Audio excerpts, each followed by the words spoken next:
देश की दिग्गज कंपनियों की तरक्की में भागीदार बनने के लिए एनएसई और बीएसई के माध्यम से शेयरों में निवेश करने का रास्ता मौजूद है। इन एक्सचेंज ने करोड़ों निवेशकों को मालामाल किया है, लेकिन छोटे एवं मझोले उद्यमों में कोई निवेशक किस तरह से शेयरधारक बन सकता है? क्या इसके लिए कोई रास्ता है?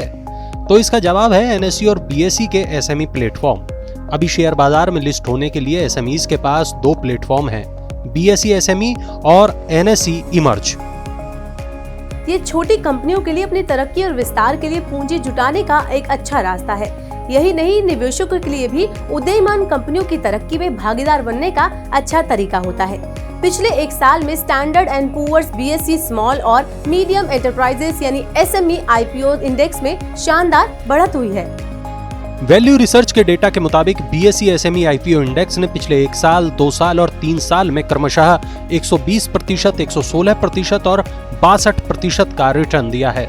इस शानदार प्रदर्शन को देखते हुए आपके मन में ये सवाल आएगा, क्या एसएमई एक्सचेंज पर आईपीओ या सेकेंडरी मार्केट के जरिए शेयरों में निवेश करना चाहिए? निवेशक निवेश के लिए ऐसी कंपनियों को चुन सकते हैं जिन्होंने अभी कॉर्पोरेट दुनिया की यात्रा बस शुरू की है, और निवेशक ये उम्मीद कर सकते हैं कि जैसे जैसे कंपनी आगे बढ़ेगी उन्हें भी उसकी सफलता का हिस्सा मिलता रहेगा। लेकिन आपको इस बारे में सचेत रहना होगा कि एसएमई एक्सचेंज की तस्वीर पूरी तरह से गुलाबी नहीं है।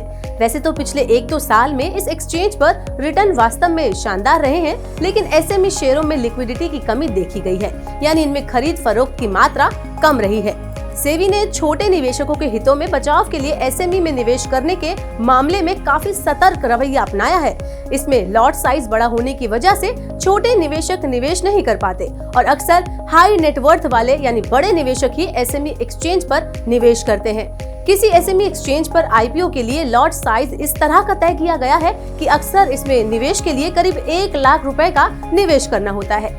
इतना ही नहीं, शर्त ये भी रखी गई है कि सेकेंडरी मार्केट में जब शेयरों की खरीद फरोख्त होती है तब भी लॉट साइज आईपीओ जितना ही फिक्स होना चाहिए।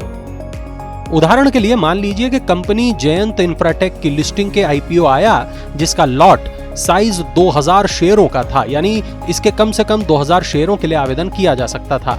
एक शेयर की कीमत 67 रुपए तय थी। तो अगर कोई निवेशक इस आईपीओ के लिए आवेदन करना चाहता था तो उसे 67 गुणा 2000 यानी 1,34,000 रुपए कम से कम लगाने थे। यही नहीं, इस शेयर की लिस्टिंग के बाद भी निवेशक को कम से कम 2000 शेयरों का लॉट रखना जरूरी था। लेकिन बाद में जब शेयर की कीमत घटकर 20 रुपए पर आ गई तो निवेशक को एक लॉट के लिए महज 40,000 रुपए ही निवेश करने थे। यानी सेकेंडरी मार्केट में लॉट साइज तो फिक्स रहेगी, लेकिन कीमत घटती बढ़ती रह सकती है। जार्विस इन्वेस्टमेंट के फाउंडर एवं सीईओ सुमित चंदा कहते हैं कि पिछले 1 साल में रिटर्न काफी अच्छा रहा है, लेकिन इसमें काफी उतार चढ़ाव भी रहा है। जोखिम को आंकने वाला 3 साल का सालाना स्टैंडर्ड डेविएशन करीब 61% रहा है। यही नहीं, ट्रेडिंग का वॉल्यूम बहुत कम रहा, जिसका मतलब यह है कि कोई भी विपरीत हालात होने पर रिटर्न पर भारी असर पड़ता है। इसलिए अगर कोई इन शेयरों में निवेश करना चाहता है तो उसे बहुत सचेत रहना होगा। इस मार्केट में अभी म्यूचुअल फंड्स, बैंक्स और अन्य वित्तीय संस्थाओं की भूमिका बहुत सीमित है। मार्केट रेगुलेटर सेबी ने एसएमई आईपीओज में एंकर इन्वेस्टर्स की भूमिका को बढ़ाने के लिए कदम उठाए हैं। हालांकि फिक्स लॉट साइज होने की वजह से एसएमई एक्सचेंज पर निवेश करने के लिए बड़ी रकम खर्च करनी पड़ती है, इसलिए अक्सर छोटे निवेशक इसमें नहीं आते। यही नहीं, ऐसे शेयरों के रिटर्न का ज्यादा पुराना इतिहास भी नहीं मिलता। इसलिए अगर कोई रिटेल इन्वेस्टर इन शेयरों में पैसा लगाना चाहता है तो उसे शेयर के बारे में काफी रिसर्च और सतर्कता के साथ ऐसा करना होगा।